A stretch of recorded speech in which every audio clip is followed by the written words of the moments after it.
গতকাল এসএসসিতে চাকরি গেল 25,753 জনের, কিন্তু বেতন ফেরত দিতে হবে কতজনকে জানেন? 15 দিনের মধ্যে নিয়োগ করতে হবে নির্দেশ কলকাতা হাইকোর্টের। 4 সপ্তাহের মধ্যে টাকা ফেরত দেওয়ার নির্দেশ কলকাতা হাইকোর্টের।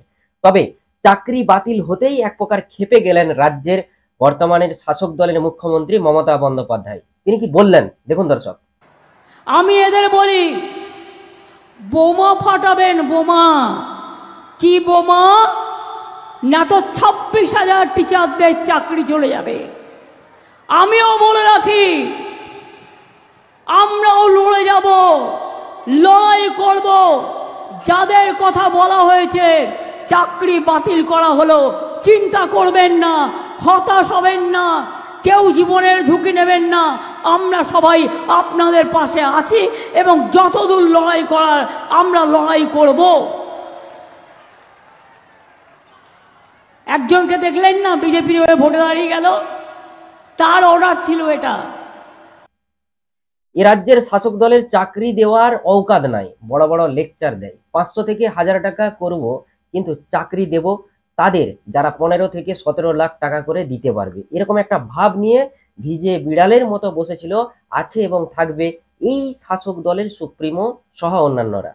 সুপ্রিমোর কথা কেন বলছি এখানে? কারণ তাকে না জানিয়ে তো কোনো কাজই নিশ্চয়ই হয় না, তাই না? গেল গেল রে, এবার মনে হয় সরকারটা উল্টে গেল। কারণ একদিকে বিজেপির তরফে সিএএ, মতুয়া সহ অন্যান্যদের, এবং অন্যদিকে মোদি গ্যারান্টি কার্ড। সর্বোপরি অবিচারের পরিমাণ একটু কম বিজেপির থেকে, তবে পুলওয়ামা ভুললে হবে না। তো যাই হোক, সরকারের বিরুদ্ধে কলকাতার রাজপথে ধর্ণা দেওয়া 1135 দিন চাকরি প্রার্থীরা, এবং তাদের খুশির হাওয়া বইছে হবু শিক্ষক শিক্ষিকাদের মনে, এটা কিন্তু বলার অপেক্ষায় রাখে না। আপনারা কিন্তু চিন্তা করবেন না, যারা 2016 সালে চাকরি পাননি, অবৈধভাবে চাকরি পেয়েছে যারা, তাদের হবে বাঁশ। এ প্রসঙ্গে রাজ্যের অবসরপ্রাপ্ত আইনজীবী এবং বর্তমান বিজেপি দলীয় নেতা অভিজিৎ গঙ্গোপাধ্যায় কি বললেন শুনুন দর্শক একবার। নিয়ে কোনো রায় দিইনি, এটা যারা চালাতে চাইছিলেন তারা চুপ করে গেছেন। যখন আমি তাদেরকে ধরিয়ে দিয়েছি যে আপনারা তো একের পর এক অ্যাপিল করেছেন, হাইকোর্টে করেছেন, ডিভিশন বেঞ্চে, সুপ্রিম কোর্টে গেছেন, একটা লাইনও কি লিখেছেন আমার বিরুদ্ধে যে আমি রাজনৈতিক উদ্দেশ্য প্রণোদিতভাবে এই রায়গুলো দিয়ে চলেছি? সেটা তারা যখন বুঝতে পেরেছেন তখন এই প্রচার থেকে সরে এসছেন। এরা আসলে বদমাইশ। যারা এই প্রচারটা করছেন তারা জেনে শুনেই করছেন যে আমার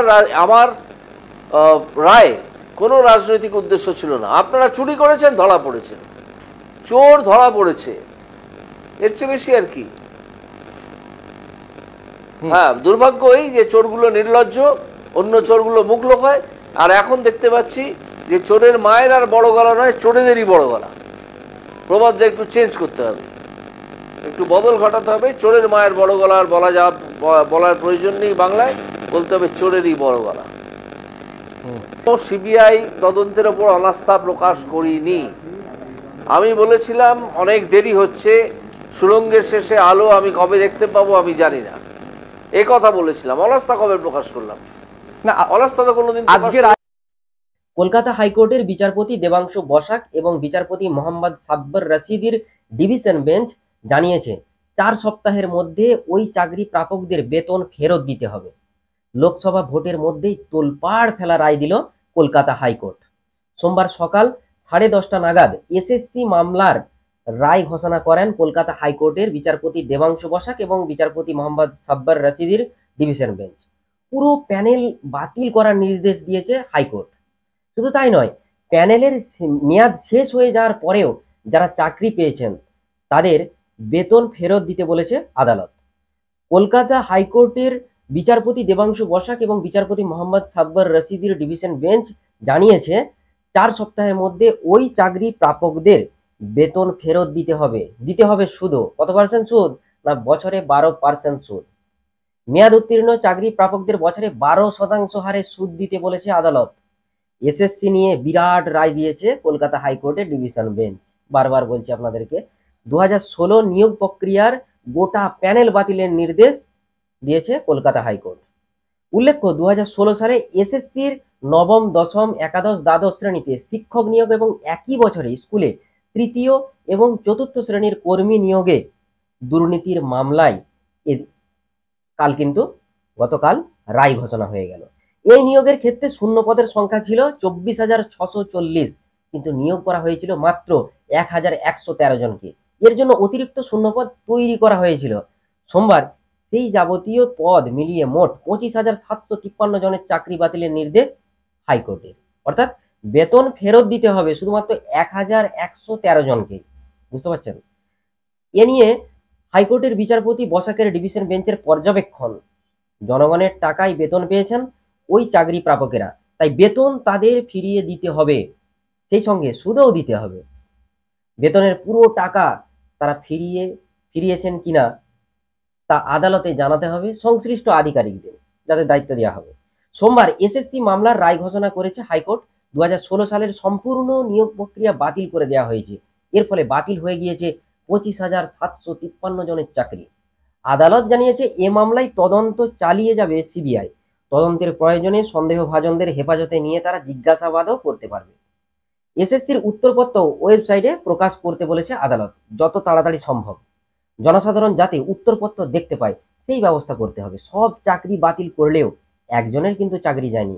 কেসে না সোমা দাস নামের ক্যান্সার আক্রান্ত এক চাকরি প্রাপকের নিয়োগ মানবিক কারণে বাতিল করেনি কলকাতা হাইকোর্টের division bench. SSC group C, group D, নবম, দশম এবং একাদশ দ্বাদশের নিয়োগ সংক্রান্ত শুনানি চলছিল এতদিন। সুপ্রিম কোর্টে বিতর্কিত চাকরি প্রাপকরা মামলা করলে মামলা পাঠানো হয় হাইকোর্টের বিশেষ বেঞ্চে। বিতর্কিত চাকরি প্রাপকদের বিভিন্ন আইনজীবীর মধ্যে অন্যতম ছিলেন তৃণমূলের কল্যাণ বন্দ্যোপাধ্যায়। আর এই কল্যাণ বন্দ্যোপাধ্যায় কোথা থেকে আইন পড়েছে, তার কেন কলকাতা হাইকোর্টের চত্বরে আসা যাওয়া বেড়ে গেল ইত্যাদি সম্পর্কে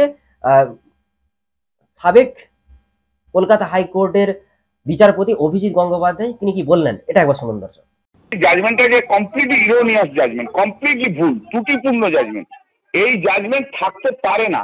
কারোর বিরুদ্ধে অভিযোগ ছিল, কারোর বিরুদ্ধে অভিযোগ 75% অভিযোগ ছিল না, তাহলে এই কি করে হয় এই জাজমেন্ট? সবাইকার প্যানেল ক্যান্সেল। ভারতীয় জনতা পার্টি সবাইকার চাকরি খেতে চাইছে। যেখানে দেশে এত আনএমপ্লয়মেন্ট, বিজেপি চাইছে চাকরি সবাইকার কাক। বাঙালি ঘরের চাকরি যা চলে যাক যে কোনো উপায়ে, এটাতেই বিজেপি খুশি হবে। এটা সুপ্রিম কোর্টে 5 মিনিটে স্টে হবে। আর যারা যারা শিক্ষকরা কাজ করছে আমি তাদের কাছে জানাচ্ছি যে আপনারা নিশ্চিন্তে মনে থাকুন, জাজমেন্ট সম্পূর্ণ ভুল জাজমেন্ট। এই জাজমেন্ট সুপ্রিম কোর্টে ইমিডিয়েটলি স্টে হবে। জোচ্চরের দালাল কল্যাণ ব্যানার্জি, জোচ্চরের দালাল। ওনাকে আমি আইনজীবী হিসেবে রেকগনাইজ করি না। উনি কোথা থেকে ওনার আইনি ডিগ্রি এনেছেন? খোঁজ দিন, কোথা থেকে আইনি ডিগ্রি এনেছেন। উনি একটা সিনিয়র গাউন গায়ে দিয়ে ঘোরেন, ওনার যোগ্যতাই নেই। ওনার এই সিনিয়র গাউনটা কেড়ে নেওয়া উচিত। কল্যাণ ব্যানার্জি নিজে একটি জোচ্চরের দালাল, সেই জন্য এইসব কথা তিনি বলছেন। নিশ্চিন্তে থাকুন, চাকরির টাকার ভাগ পেয়েছেন, নিশ্চিন্তে থাকুন। চুপ করতে বলুন এসব নির্লজ্জদের। একবারে শুনলেন কল্যাণকে তুলোধনা করলেন অভিজিৎ গঙ্গোপাধ্যায়।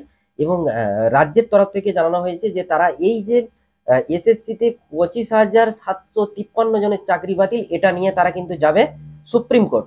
তবে সুপ্রিম কোর্টে গেলেও এটার ফল নাকি একই থাকবে, অর্থাৎ 25,753 জন এর চাকরি কিন্তু বাতিলই থাকবে।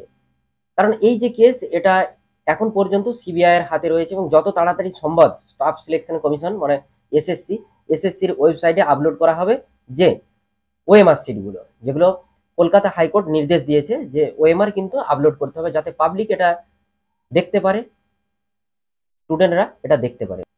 অর্থাৎ দেখতে পাচ্ছেন যে রাজ্য জুড়ে একেবারে কিন্তু দুর্নীতিতে ভরে গিয়েছে এই মুহূর্তে।